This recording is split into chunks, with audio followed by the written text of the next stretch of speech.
So I wanted to start out something a little bit different. As you guys know, we've had that double impact food drive, canned food drive. That's the impact so far. 1,674 cans of food being donated. And we haven't even counted everything yet. Just so you know, put that in equivalence. If a case is 24 cans, that's 70 cases of food. 70 cases of food that you guys have brought together. And it shows, it shows the power of coming together. Right? That as each of you were so generous to contribute to what was needed. And we reached out to the community around us. And many of those folks were so generous as well. And then by having the kind of double impact that for every can we receive, we would buy another can as well. It shows how when we each step up and kind of do a piece of it, that things start to really happen. You should be so proud of what you're doing because lives are different now, right? Things are different now for people because of your effort. And I was thinking about that this week, about all the things that go on and all the things that we do. And there are things like, the double impact food drive that are really powerful and fun because, they're very finite. We had a starting point and the ending point, which is today. We have a very clear goal. We have a very measurable impact because we can say, well, we have this many cans of food. But I was thinking that, a lot of the things that we do, that people here do, that you do, don't necessarily have that visible of an impact, but that doesn't mean that they're not important, right? Is that all the things that happen, all the things that we need to do, all the things that we do here, all the things that you do here, those things are all really important. So I wanted to kind of just take a minute and just, kind of really fast, trust me, I'll go through it really quickly, just kind of lay out the things that are going on that not everyone always gets to see. I kind of started out with the fact that, we kind of have our core functions. I kind of look at us like a watch. We have all these pieces that kind of keep moving all the time. And there's a bunch of things that happen that keep us on track, right? Whether it's the leadership council that makes sure we're heading in the right direction, doing what we're supposed to do, the finance team who manages the financial resources to make sure we're good stewards and we're using what we have well. We think of all the facility stuff, keeping the place clean, maintaining things, right? Keeping the garden nice in the summertime. Managing a stained glass window replacement. That was a ton of effort to track down somebody that we could trust to do it, to work through all that, to manage all that, right? Those are all really important things. Throw in missions, right? Missions. Make sure that we're being good stewards of what we have by engaging with our community and the world around us. And let's not forget hospitality, cookies and coffee every Sunday. Right? Certainly one of the things that most brings us together, having the opportunity to do that. And then we have a bunch of other stuff. We have the groups that we have. Right? We've had a prayer group here for years, women's prayer group, who covers each of us in prayer throughout the week, covers our town, our community in prayer throughout the week, as well as seasonal groups. Like there's a Lenten study going on now where people are actually taking this time running up to Easter to kind of really center their hearts on Easter and what it means. And then we have everyone's favorite, all the work happening downstairs. Yeah, no tension there, yeah. But patching up the walls and managing the painting and managing the flooring and all those sort of things. And then as we begin to expand our support for young families, right, our new mother's room. So nursing mothers have a private place and a comfortable place to go to. With those with young toddlers have a place to take them. And then, of course, our children's ministry that will be launching in just a couple weeks. Having a very Sunday school-like environment, but more fun than my Sunday school was, that's for sure. We're trying to do our best there with that. And then all that builds up to the things we do get to see. The engaging with the community, the stepping out, to doing things like the double impact canned food drive that gives us that measurable impact. But there's other things we're doing, right? Like as many of us are preparing to be part of the emergency shelter team So if anything goes down that's serious, or cold weather, or loss of power, or anything, that we can staff that shelter. To even kind of just supportive things, like this is Maple Weekend. A number of people have volunteered just to be at the maple syrup tasting contest, just to support the other businesses and organizations around town. And I'm not even talking about the stuff that's coming up. That's just the stuff that's happening within the next 7 days, just so you know. That next week we're going to talk about the Easter event that we're going to have out there to launch, to really start to connect with our community as well. And all year long, we plan to be busy. And that's all because of what you do and what you make possible. So I'm going to say that we might be a small church, but you guys do some big stuff. And it matters. You're doing a lot. But whenever that stuff goes on, and we think about all the things that are happening, so often it leads us to a question. If I was to list all the things we're doing, which one's most important? Because it's really important to rank ourselves against one another, right? To make sure that I'm more important than you, or I know you're more important than me. Now, obviously, we don't want to think that way. But I think it kind of is a natural question to ask. I think it kind of naturally happens. And it's really challenging as you look at the various things, as you have things that are very visible, which is as compared to things that are less visible. And it turns out that any conflict, any trouble, any challenge that might exist within the church is not new. Going all the way back to the first century, a church in Corinth, a city known as Corinth. We know about it because of the book of what we call Corinthians, 1 Corinthians. 1 Corinthians is a letter the Apostle Paul wrote to this church in Corinth that was having some trouble. And you know what part of the trouble they were having was? They were trying to answer the question, what's most important? Who's most important? Because this church had a very kind of powerful history, that the Apostle Paul had planted the church. In other words, he had established the church in that location. He got it started, and he went out from there. And then another guy named Apollos comes along and kind of tends the church and raises it up. And actually, both of those men had incredible impact on people's lives and on people's faith. But what started happening was the people started to break down into factions. That Paul is the most important person, and I'm better than you because I follow Paul. And what Paul did was most important. Other people are like, no, man, Apollos is most important, and I'm better than you because I follow Apollos. He did all the good stuff around here. That's why this place is so good. And the Apostle Paul, looking at that, responds to them. And he says, if you're asking that question about what's most important, who's most important, what person's team should you be on, if you're asking that question, I think you might be misunderstanding things a little bit. So the Apostle Paul goes on to make his point, and as he often does, he actually uses a metaphor. And the metaphor he uses is planting a garden. He says that all of our lives are like planting a garden. And he goes on from there and he says, well, in other words, Paul, I planted the seed, Apollos watered it. So obviously both of those are critical steps into development. But Paul then says, but no, there's something that's really important. But God has been making it grow. And so the point that Paul is making there is that as soon as we start asking questions about what tasks are most important, what people are most important, is what I'm doing more important than what you're doing? Is what you're doing more important than what I'm doing? As soon as we start asking those questions, we are missing what's really important. That as we do this, none of us are competing with one another. It's not about one person outdoing another. In fact, as the Apostle Paul makes his point, he says, if you see us as competitors, you've got it completely backwards. We see ourselves as something very different. As Paul continues, the one who plants and the one who waters have one purpose, and they will each be rewarded according to their own labor.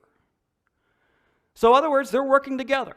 right? They're working together towards a common purpose. And the thing that's most important, if we look at what's happening, we want to stay focused on that purpose. And in terms of value and how important what we're doing is, the thing that is important is that each of us do what we're doing to the best of our ability. That's the point that Paul is driving home here. There isn't a concept of one task being important and one task being unimportant. The concept is that as you feel called to serve in a task, are you doing the best in that position that you can? That's what God is looking at as important. Are we really trying to do the most with it that we can? Because Paul then kind of expands his point. And he says, because this isn't just about the task. This isn't just about doing kind of one thing. Paul makes the point that God, through Jesus, has invited Paul and Apollos to do something very special. He goes on and says, for we are co-workers in God's service. And what he's making there is that God's work in this world occurs through people.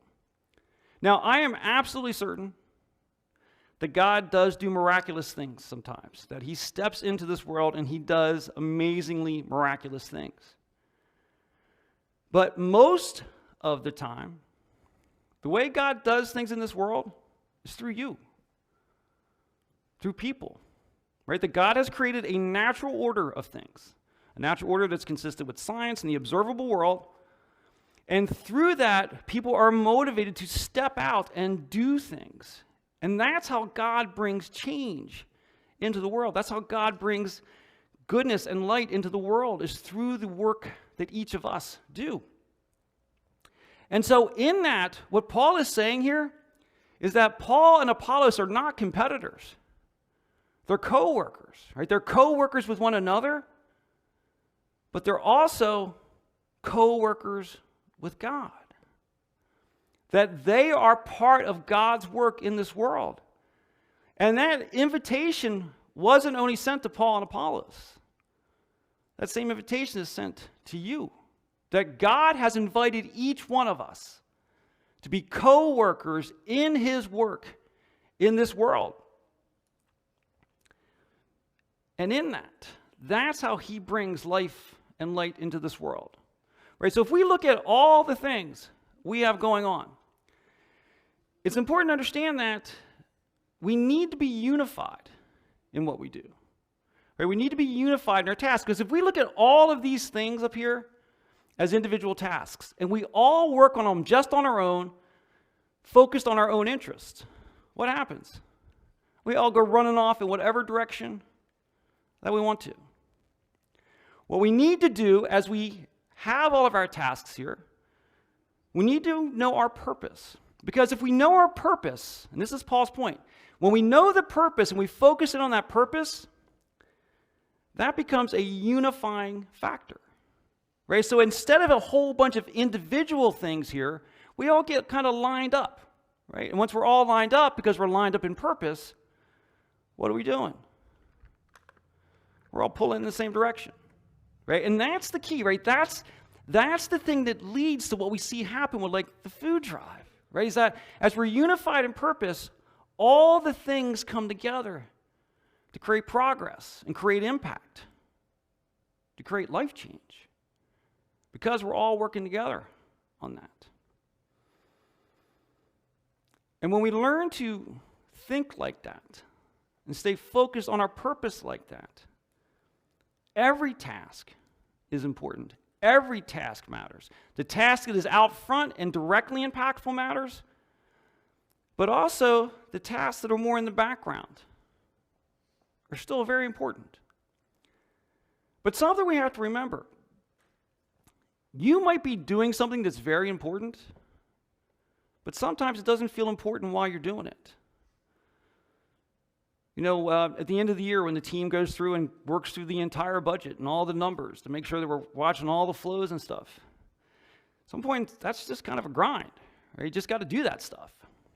but it's super important, right? But at any moment, it may not feel like it, right? Taking care of the place, keeping the place clean, all those sort of things are super important. But sometimes we can lose sight of those things. And what can end up starting to happen is people can start to feel alone and feel like what they're doing is not important and no one thinks it's important. And that's something we have to be on watch for. And the other thing we got to be aware of is that change is stressful. There's no two ways about it. Change is stressful. And we have a lot of things that are changing as we kind of reorient towards families. Again, as we introduce so many new programs, as we kind of repurpose the space downstairs and we move things out of one closet to somewhere else, man, that stuff is stressful on people. And we need to remember that.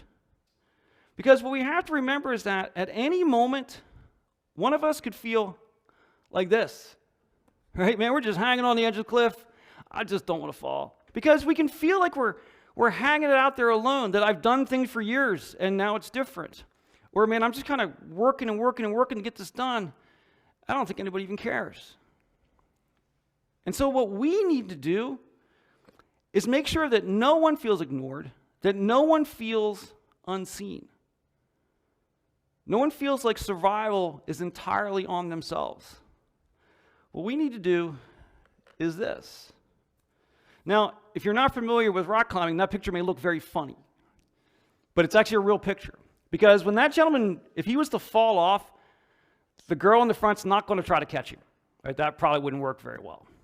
But there's actually a technique that they're called spotters. What a spotter does is if that gentleman were to fall off, what they would do is they would actually brace his shoulders as he goes by. They would actually reach up and brace up to his shoulders, which would cause his feet to point to the ground.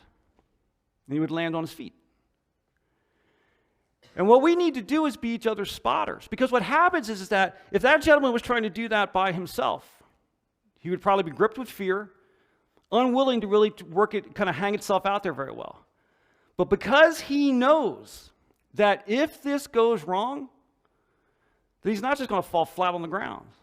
If this goes wrong, there are people there to support him as he comes down. And reality is that any of us can feel like we're hanging on that cliff all alone sometimes.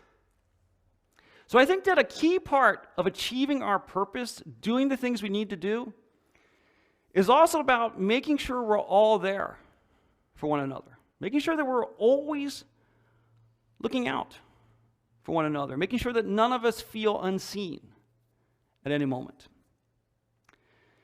So the thing that I think we need to focus on is that the idea or the thing that brings us unity, that keeps us close together with one another, is serving. That when we're willing to step out and serve, that's what starts to make a difference. And I think there's kind of a couple ways we need to look at that. I mean, one aspect is that at any given point, each of us are serving our community in some way. Right? That if you're kind of working on the forefront with things like the food drive, you're very directly working with the community. But understand that if you're a part of the finance team, which is in the background, we can only do this because the resources have been managed appropriately.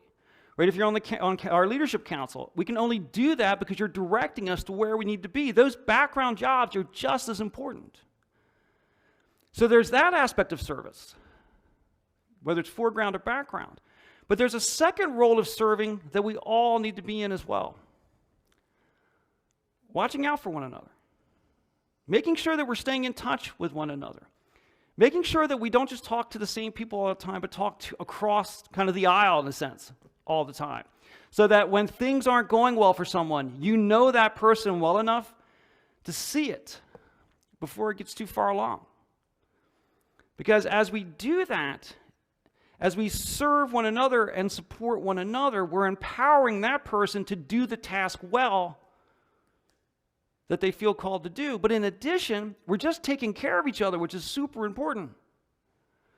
So I think it's important that we, each one of us, kind of make sure that there's a group of people that you're just checking in with all the time and just watching over each other all the time. And the key to doing all of this well, I am certain, And this is what the Apostle Paul tells us. The key to doing all of this well is being unified in purpose. That everything we do needs to unify around our single central purpose. And as we've talked about, our purpose is to inspire people to pursue and find life in Jesus. And the operative word there is inspire people,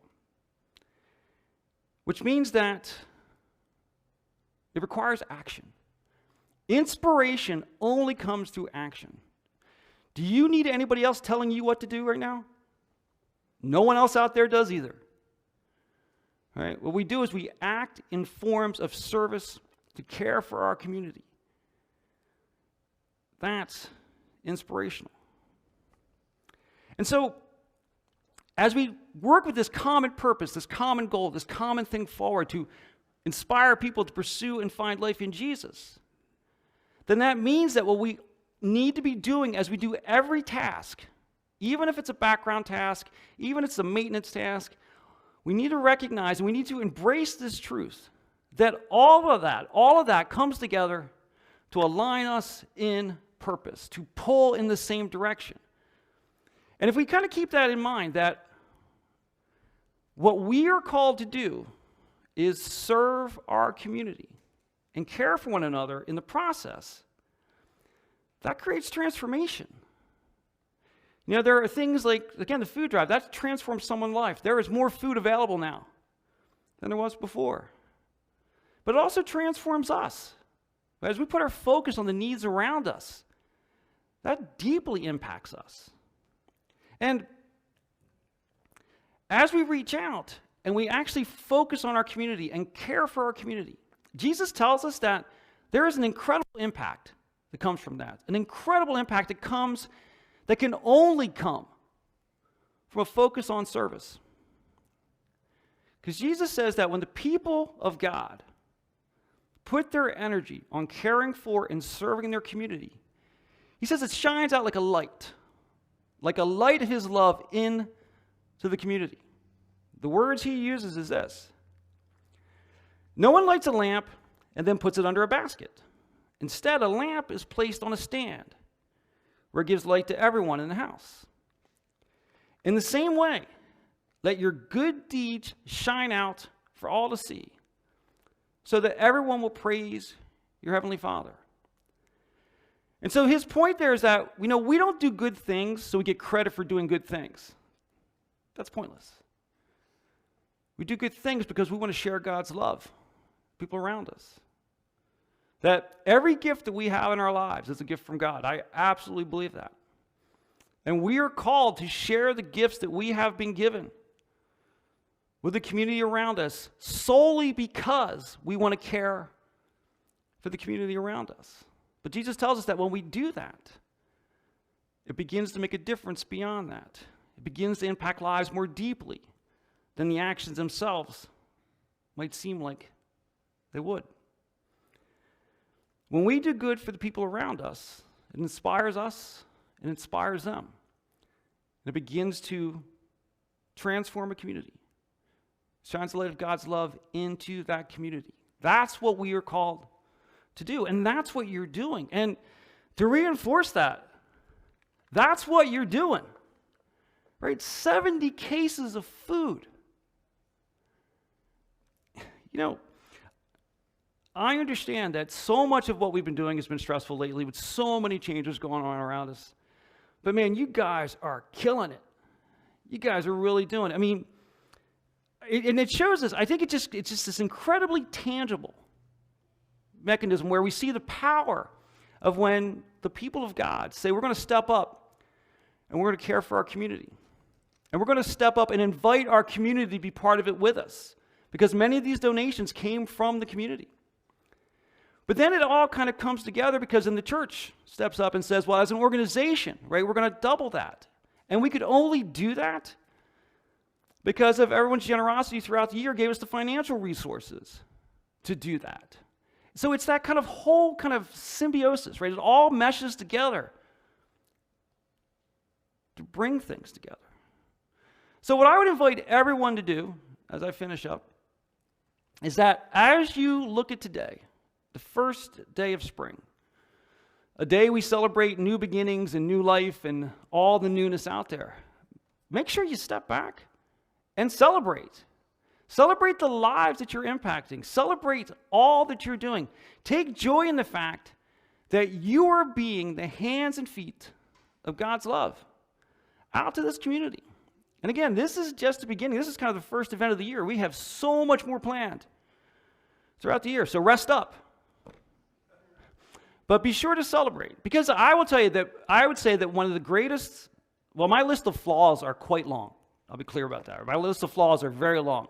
But one of the greatest flaws in my life is I never stopped to celebrate the victories. I never stopped to celebrate the things that went well.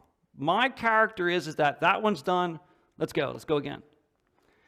Got to stop and enjoy the day. Enjoy the day. It's a good day, guys. You guys have organized this. It's been a 4-week effort. It has made a huge difference. So be proud of yourselves, because I'm really proud of you.